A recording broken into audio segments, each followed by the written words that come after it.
كرتون، سنة أولى، أحلام سعيدة، ألف به مصر، حدوتة قبل النوم. كل دي برامج تميزت جدا على شاشة القناة الثالثة، وكانت كلها مقدمة للأطفال.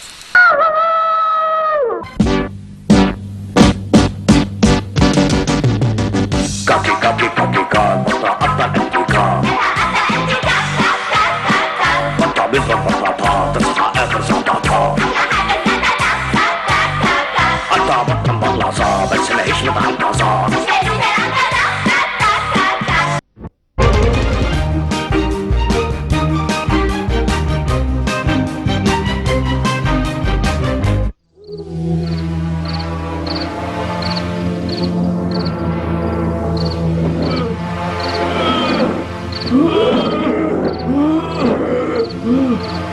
هنعمل ايه دلوقتي؟ مفيش غير حل واحد، نفتح الصندوق ونجري زي الريح.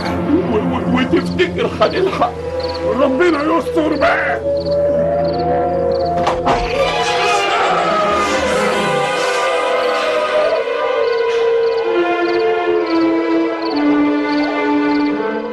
انتي واثقه من الكلام اللي بتقوليه ده يا زيزه يا بنتي؟ للأسف أيوة يا عمي. يا ساتر استر يا رب، يا ساتر استر يا رب. بس دي حاجة مخيفة جدا. تعابين يا ماما. وجابهم منين دول؟ من معلم بيتاجر فيهم وبيوردهم للجهات اللي بتاخد منهم السم علشان تعمل الأمصال. ايه الأمصال دي يا بابا؟ دواء بيشفي من الامراض يا بنتي، سبحان الله، مش سم بيعملوا الترياق. المهم هتعمل ايه دلوقتي يا ابو هنادي؟ العمل عمل ربنا يا ام هنادي.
القناة الثالثة كان لها دور كبير جدا في ان هي تعرض موضوع جديد ما كانش تم تقديمه قبل كده، ومن بعد ما بدأنا نقدمه بدأت اماكن كثيرة جدا اعلامية تحاول ان هي تتبع هذا النهج، الا وهو برنامج اسرار المشاهير.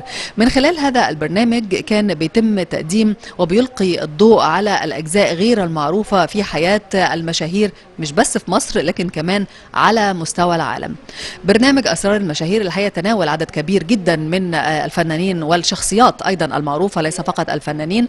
والحقيقه ان احنا بنفتكر معاكم حلقه خاصه جدا كان تم تقديمها عن اميره القلوب ديانا.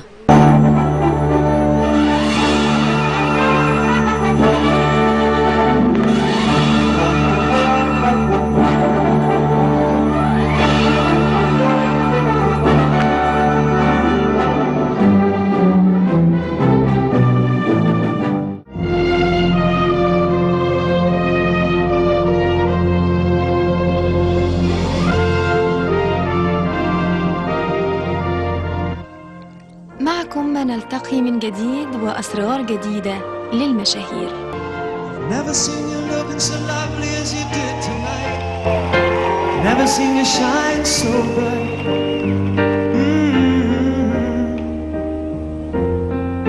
I've never seen so many men ask you if you wanted to dance. They're looking for a little romance, given half a chance. And I have never seen that dress you wear, or the highlights in your hair that catch your eyes. I have been blind. The lady in red is dancing with me, cheek to cheek,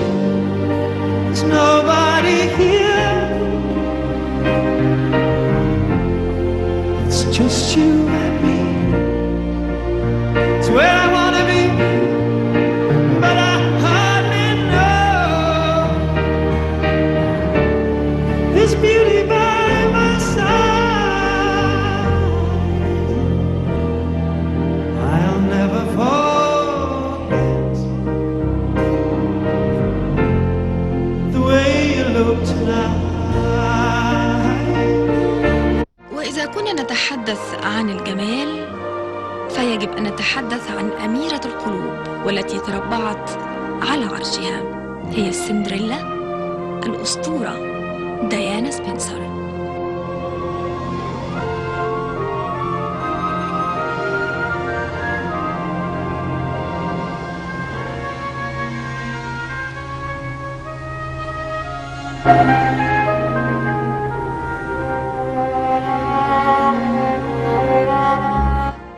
كانت البداية أسطورية، كذلك كانت النهاية غير المتوقعة للأميرة الراحلة ديانا سبنسر التي تربعت على عرش قلوب الملايين من محبيها.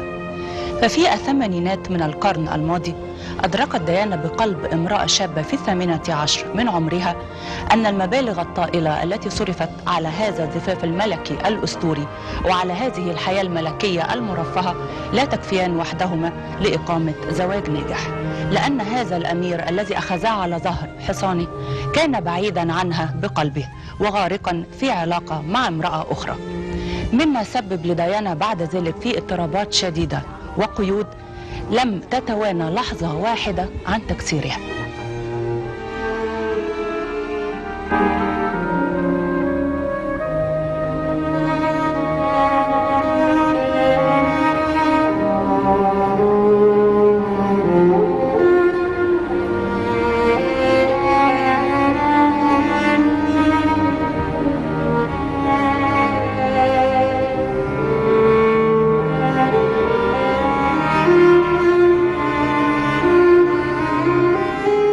لم تستطع ديانا أن تتكيف مع القيود الملكية، وكان قلب الامرأة المتحررة الذي كان يكمن بداخلها شأنها شأن والدتها كان يرفض دائما خيانة زوجها لها مع امرأة أخرى.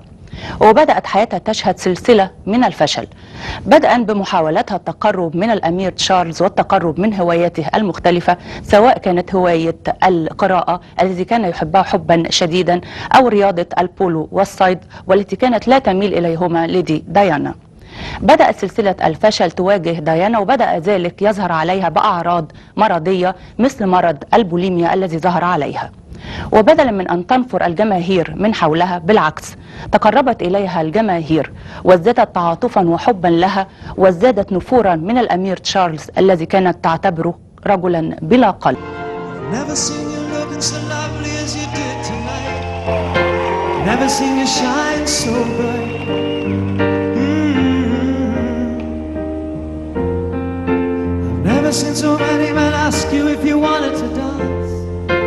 Looking for a little romance, given half a chance. And I have never seen that dress you wear, or the highlights in your hair that catch your eyes. I have been blind, the lady in red.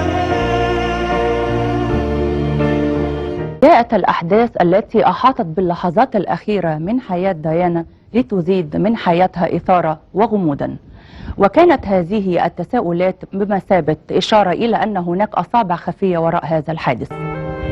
لماذا لم تصور الكاميرا المثبتة داخل نفق ألما بباريس هذا الحادث؟ لماذا فتحت منطقة الحادث بعد ساعات قليلة وقبل إنهاء التحقيق بها؟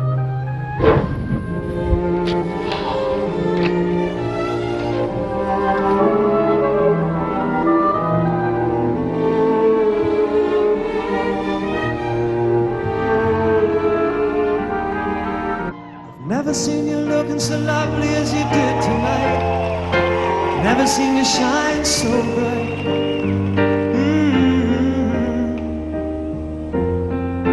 I've never seen so many men ask you if you wanted to dance. They're looking for a little romance.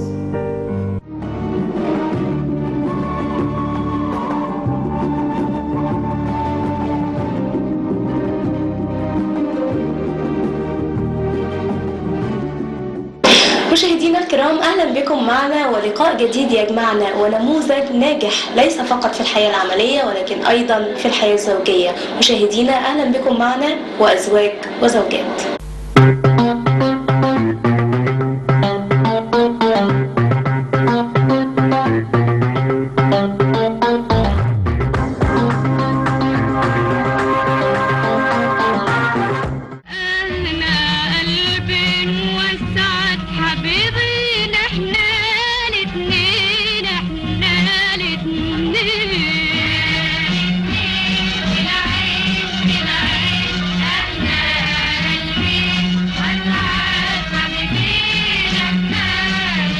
مشاهدينا الكرام، بيسعدنا ان نرحب بضيفنا وضيفكم السيد السفير عبد الله الاشعل، مساعد وزير الخارجيه للتخطيط السياسي.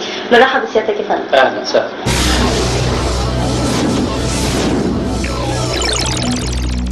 مشاهدينا الكرام، يسعدنا ان نلتقي بضيفتنا والزوجه في حلقتنا النهارده مدام ساميه. اهلا بحضرتك مدام ساميه.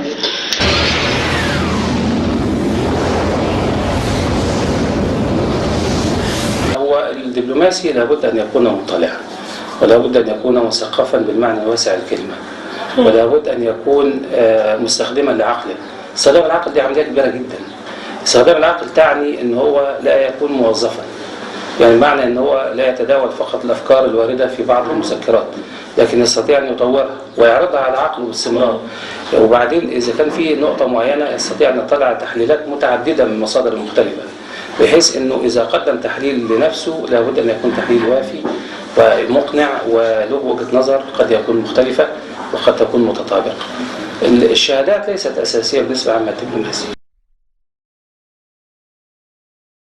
والثقافي طبعا مرحبا به، انما للاسف انه احيانا بينظر في بعض الجهات الى هذه الشهادات انها انصراف عن عمل الدبلوماسي، كما لو كان مثلا واحد متخصص في امراض نساء او امراض عصبيه، بينما الشهادات اللي خدتها كلها هي عباره عن تعميق لمجالات العمل الدبلوماسي. تدعيم ايضا. فانا دراستي كلها في مجالات العلوم السياسيه والعلاقات الدوليه والدبلوماسيه والقانون الدولي.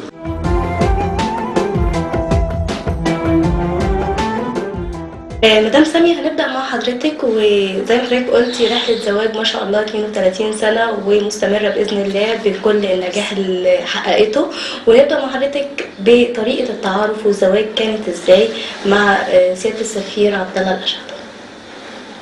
هي والله صدفة محضة. بمعنى؟ صدفة محضة. يعني كنا في سهرة رمضانية عند بعض الأصدقاء واتقابلنا بالصدفة. يعني هم كانوا أصدقائنا، والست صديقتي أو صديقة العيلة يعني، والزوج صديق عبد الله. وبالصدفة يعني ولا مترتبة ولا أي حاجة. وبعدين كان في كمان صديق تاني، فكنا العيلة كلها موجودين. وبعدين تاني يوم زوج قريبتي جاي بيتكلم مع والدتي، فبيقول لها انا عندي 2 متقدمين خطاب متقدمين لسامية. فضحكت والدتي وقالت له طب نخليها يعني اسمة الحق، هي في لها اخت معاها فيبقى واحد لسامية وواحد لهدى. قال لها لا للاسف هما الاثنين سامية، وكان النصيب. يا ريتني قابلتك قبل ما اقابل حد، يا ريت مشوار عمرنا يتمد، يا ريتني عرفتك من زمان. اسمحوا لنا نتكلم مع الابناء ونبدا بمروان.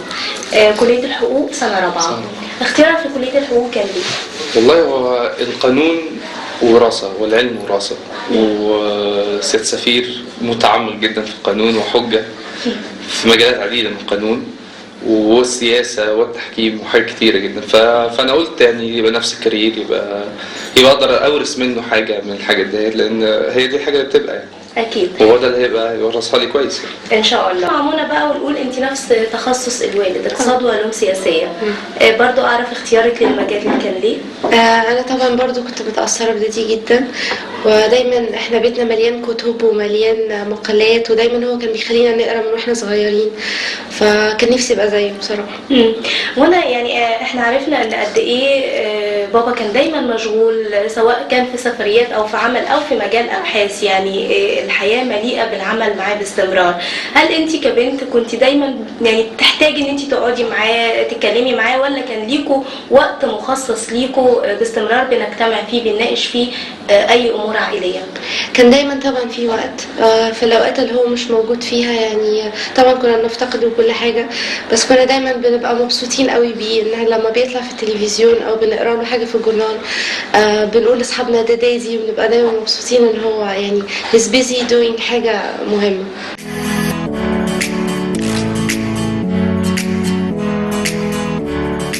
أحبائنا المشاهدين، أتمنى تكونوا استمتعتوا معانا زي ما احنا استمتعنا واحنا بنتفرج معاكم على التالتة زمان. إيه رأيك يا هبة؟ ايه اكتر حاجه كانت بتميز التالتة زمان؟ التالتة زمان كانت تالتة مختلفة جدا، كانت مختلفة، كان أيامها في الأولى والتانية فقط. وقناة تالتة كان فيها ميزة كبيرة جدا، إن كل العناصر اللي فيها كان عندها قوة جامدة جدا إن هي تقدم كل فكرة جديدة، كل فكرة سباقة. خليني أسألك بقى، طب إحنا وإحنا بنجهز للتالتة زمان عملنا إيه واشتغلنا إزاي؟ الحقيقة كانت محتاجة جهد كبير جدا من كل أسرة البرنامج عشان نجمع الشرايط دي، لكن كنا بنجمعها بكل الحب، لأن احنا برامجنا كانت قايمة على أساس الحب. على فكرة التالتة زمان ولدت عملاقة، لأن كل اللي فيها كانوا حابينها جدا، كانوا حابين يشتغلوا بأقل الإمكانيات، لكن كانت بتطلع أجمل البرامج زي ما شفتوا معانا النهاردة في برنامجنا تالتة زمان.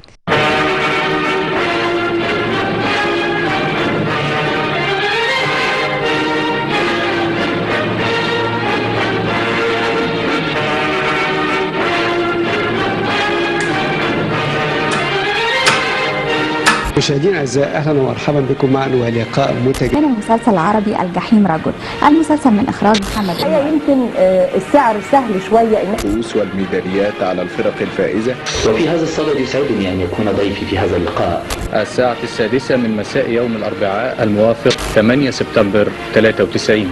صاحب أغنية هذه الفقرة واللي بتحمل عنوان كل عمل بيقوم به الإنسان هو عمل له تقديره واحترامه، لكن في أعمال ذات طابع خاص، أعمال لها سحر معين ومميز. الأعمال دي بنسميها أعمال صنعتية.